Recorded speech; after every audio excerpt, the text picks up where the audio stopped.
ಎಲ್ಲರಿಗೂ ನಮಸ್ಕಾರ. ಇವತ್ತಿನ ರೆಸಿಪಿ ಸಮ್ಮರಿಗೆ ಬೇಕಾದಂತಹ 2 ಜ್ಯೂಸ್ಗಳು. ಒಂದು ಎಳ್ಳಿನ ಜ್ಯೂಸು. ಎಳ್ಳನ್ನು ನಾವು ನೆನೆಸಿ ಹಾಕಿದರೆ ಅದು ಹೀಟ್ ಅಂಶವನ್ನು ಹೊಂದಿರುವುದಿಲ್ಲ. ಎಳ್ಳನ್ನು ಫ್ರೈ ಮಾಡಿದರೆ ಅದನ್ನು ನಾವು ವಿಂಟರ್ ಸೀಸನಲ್ಲಿ ಯೂಸ್ ಮಾಡಬೇಕು, ಫ್ರೈ ಮಾಡಿದಂತಹದ್ದನ್ನು. ಸೊ ಎಳ್ಳಿಗೆ 2 ಈ ಕೂಲಿಂಗ್ ಅಂಶ ಸಹ ಉಂಟು, ಹೀಟ್ ಮಾಡುವ ಅಂಶ ಸಹ ಉಂಟು. ಅಂದರೆ ಅದನ್ನು ಫ್ರೈ ಮಾಡಿದರೆ ಅದು ಹೀಟ್ ಆಗ್ತದೆ. ಸೊ ಇವತ್ತು ನಾನು ಎಳ್ಳನ್ನು ನೆನೆಸಿ ಅದರೊಟ್ಟಿಗೆ ತೆಂಗಿನ ಹಾಲನ್ನು ಬಳಸಿ 2 ಚಮಚ ಸಾಕು. ತೆಂಗಿನ ತುರಿ, ಹಾಲಲ್ಲ, ತೆಂಗಿನ ತುರಿ ಇದ್ದರೆ ಸಾಕು. ಬಹಳ ರುಚಿಕರವಾದ ಒಂದು ಎಳ್ಳಿನ ಜ್ಯೂಸನ್ನು ಸಮ್ಮರ್ ಸೀಸನ್ಗೆ ಬೇಕಾದ ರೀತಿಯಲ್ಲಿ ಮಾಡಿದ್ದೇನೆ. ಅದರೊಟ್ಟಿಗೆ ಇನ್ನೊಂದು ಪಪ್ಪಾಯ ಜ್ಯೂಸ್. ಪಪ್ಪಾಯ ಆರೋಗ್ಯಭರಿತ ಅಂಶಗಳು ನಮಗೆ ಗೊತ್ತಿರುವಂಥದ್ದೇ. ಮಕ್ಕಳು ಪಪ್ಪಾಯ ತಿನ್ನದಿದ್ದರೆ ಜಸ್ಟ್ ಪಪ್ಪಾಯನ್ನು ಅದಕ್ಕೆ ಒಂದು ವಸ್ತುಗಳನ್ನು ಹಾಕಿದ್ದೇನೆ, ಅಷ್ಟನ್ನು ಹಾಕಿ ಮಾಡಿದರೆ ಬಹಳ ರುಚಿಕರವಾದ ಪಪ್ಪಾಯ ಜ್ಯೂಸ್ ರೆಡಿ ಆಗ್ತದೆ. ಹಾಗಾದರೆ ಬನ್ನಿ, ಇದನ್ನು ಹೇಗೆ ಮಾಡುವುದನ್ನು ನೋಡುವ ಮೊದಲು ಯಾರೆಲ್ಲ ನನ್ನ ಚಾನಲನ್ನು ನೋಡ್ತಿದ್ದೀರಿ, ಯಾರೆಲ್ಲ ಇನ್ನೂ ಸಬ್ಸ್ಕ್ರೈಬ್ ಮಾಡಿಲ್ಲ, ದಯವಿಟ್ಟು ಸಬ್ಸ್ಕ್ರೈಬ್ ಮಾಡಿ ಸಪೋರ್ಟ್ ಮಾಡಿ ಅಂತ ಹೇಳುತ್ತಾ ಈ ಆರೋಗ್ಯದಾಯಕವಾದ ಜ್ಯೂಸನ್ನು ಹೇಗೆ ಮಾಡುವುದನ್ನು ನೋಡೋಣ. ನಮಸ್ತೆ ಮಿತ್ರರೇ. ಶೆಕೆ ಇವತ್ತು 2 ಬಗೆಯ ಶೆಕೆಗೆ ಬೇಕಾದಂತಹ, ಸಮ್ಮರಿಗೆ ಬೇಕಾದಂತಹ 2 ಜ್ಯೂಸ್ಗಳು ನೋಡಿ. ಇಲ್ಲಿ ಸ್ವಲ್ಪ 1 ಚಮಚದಷ್ಟು ಗಸಗಸೆಯನ್ನು ನಾನು 1-1.5 ಗಂಟೆಗಳಷ್ಟು ಅಥವಾ 1 ಗಂಟೆ ಸಹ ಸಾಕಾಗ್ತದೆ ನೆನೆ ಹಾಕಿದ್ದೇನೆ, ತೊಳೆದು ನೆನೆ ಹಾಕಿದ್ದೇನೆ ಅದನ್ನು. ಇಲ್ಲಿ ಎಳ್ಳು ಉಂಟು.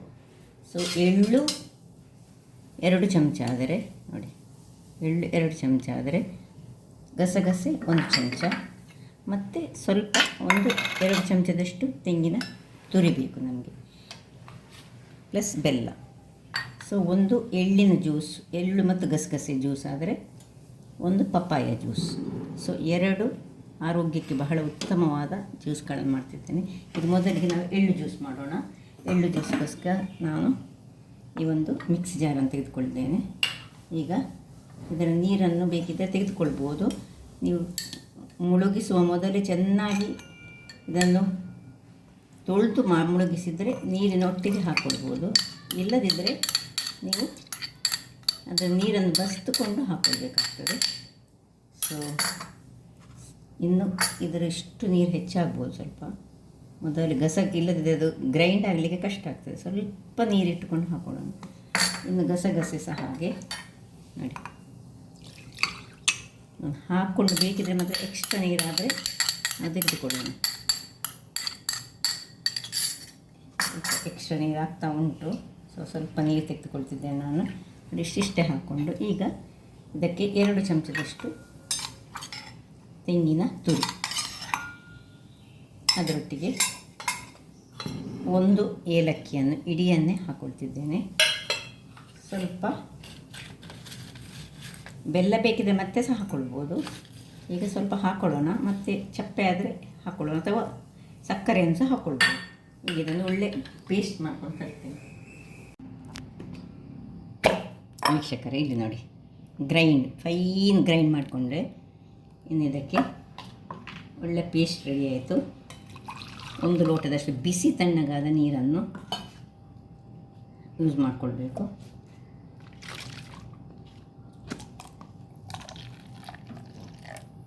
ಇನ್ನು ಐಸ್ ಬೇಕಿದ್ದರೆ ಐಸ್ ಹಾಕ್ಕೊಳ್ಬೋದು. ಇದು ನಾನು ಬಿಸಿ ತಣ್ಣಗಾದ ನೀರನ್ನು ಐಸ್ ಬಾಕ್ಸ್ನಲ್ಲಿ ಹಾಕಿಟ್ಕೊಂಡಂಥದ್ದು.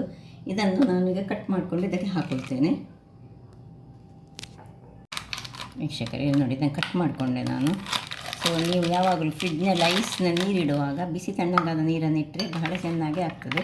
ಅಥವಾ ಇದನ್ನೀಗ ಡೈರೆಕ್ಟ್ಲಿ ನಾವು ಈ ಪಾತ್ರೆಯನ್ನೇ ಫ್ರಿಡ್ಜಿನೊಳಗಿಟ್ಟು ಮತ್ತು ಸ್ವಲ್ಪ ಹೊತ್ತಾದಮೇಲೆ ನೋಡಿ, ಇಷ್ಟು ದಪ್ಪ ಆಗಲಿಕ್ಕಿಲ್ಲ, ಸ್ವಲ್ಪ ನೀರಾಗಬೇಕು. ಸೊ ಇದನ್ನೇನು ಗಾಳಿಸ್ಕೊಳ್ಳೋದೆಲ್ಲ ಏನು ಬೇಡ ನೋಡಿ, ಚೆನ್ನಾಗಿ ಬಂತು. ಒಂದು ಟೇಸ್ಟ್ ನೋಡುವ ಒಮ್ಮೆ, ಚೂರು ಸಿಹಿ ಅಲ್ಲ, ಕರೆಕ್ಟ್ ಉಂಟು ಸಿಹಿ.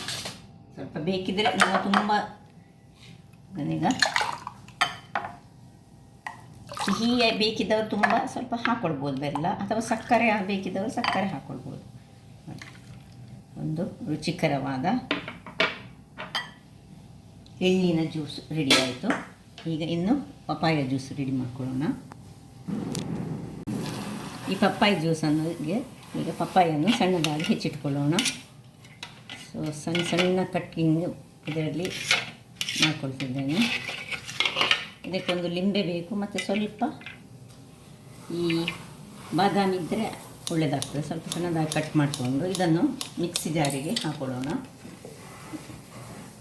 ಅದೇ ಆಗದ ಮಿಕ್ಸಿ ಜಾರನ್ನೇ ನಾನು ಯೂಸ್ ಮಾಡ್ಕೊಳ್ತಿದ್ದೇನೆ.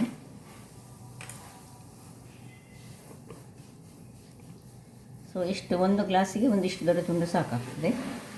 ಇನ್ನು ಇದಕ್ಕೆ ಸ್ವಲ್ಪ ಬೆಲ್ಲ ಅಥವಾ ಸಕ್ಕರೆ ಯಾವುದು ಸಾಕ್ತದೆ, ನಿಮ್ಮ ಸ್ವೀಟಿಗೆ ಅನುಗುಣವಾಗಿ ಒಂದು ಬಾದಾಮನ್ನು ಈಗ ಸಣ್ಣದಾಗಿ ಕಟ್ ಮಾಡಿಕೊಂಡು ಹಾಕೊಳ್ಳೋಣ.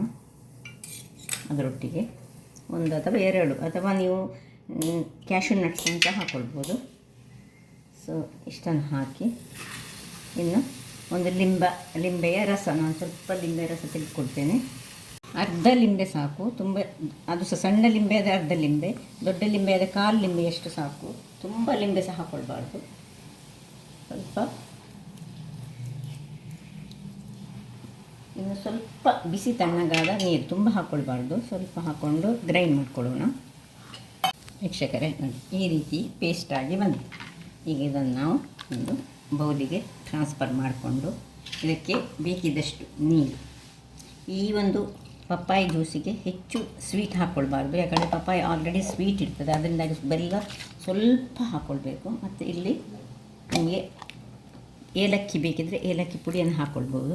ಈ ನಾವು ಲಿಂಬನ್ನು ಹಾಕಿದ ಕಾರಣ ಇದಕ್ಕೆ ನಾವು ಏನು ಈ ಹಾಲು ಹಾಕಲಿಕ್ಕೆ ಇಲ್ಲ. ಸಪೋಸ್ ಹಾಲು ಹಾಕ್ಕೊಳ್ಬೇಕಂತ ಇದ್ದರೆ ನೀವು ಹಾಲು ಹಾಕಿ ಸಹ ಇದನ್ನು ಮಾಡ್ಕೊಳ್ಬೋದು ಮಿಲ್ಕ್ ಶೇಕ್ನಾಗೆ. ಆಗ ನಾವು ಈ ಲಿಂಬುವನ್ನು ಹಾಕ್ಕೊಳ್ಬಾರ್ದು. ಸೊ ಇದು ತುಂಬ ದಪ್ಪ ಆಯಿತು. ಸೊ ಇದನ್ನು ಸ್ವಲ್ಪ ನೀರು ಮಾಡ್ಕೊಳ್ಳೋಣ. ರೆಡಿ ಆಯಿತು. ಈಗ ಇದನ್ನು ಸರ್ವ್ ಮಾಡೋಣ. ಸೊ ಆಲ್ರೆಡಿ ಒಂದು ಎಳ್ಳಿನ ಜ್ಯೂಸ್ ರೆಡಿಯಾಗಿದೆ. ಇಲ್ಲೀಗ ಅದಕ್ಕೆ ಹಾಕ್ಕೊಂಡು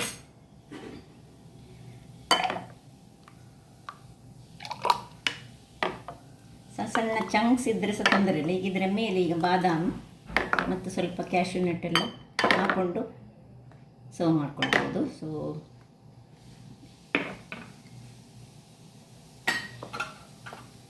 ಒಂದು ಪೀಸ್ ಆಫ್ ಇದಿದ್ದರೆ ಸಹ ಒಳ್ಳೆ ಆಗ್ತದೆ, ಪಪ್ಪಾಯ ಪೀಸ್ ಹಾಕಿದರೆ ಸಹ ಆಗ್ತದೆ. ನೋಡಿ, ನಾನು ಸ್ವಲ್ಪ ಬಾದಾಮಿ ಮತ್ತು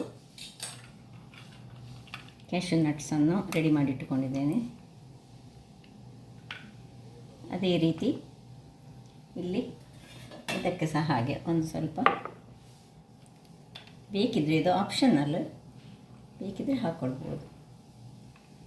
ಸೊ ನೋಡಿದ್ರಲ್ಲ ವೀಕ್ಷಕರೇ, 2 ಬಗೆಯ ಸಮ್ಮರಿಗೆ ಬೇಕಾದಂತಹ ಈ ಒಂದು ಸೀಸನಲ್ಲಿ ನಾವು ಕುಡಿಯಲೇಬೇಕಾದಂತಹ ಎಳ್ಳಿನ ಜ್ಯೂಸ್ ಮತ್ತು ಪಪ್ಪಾಯ ಜ್ಯೂಸ್.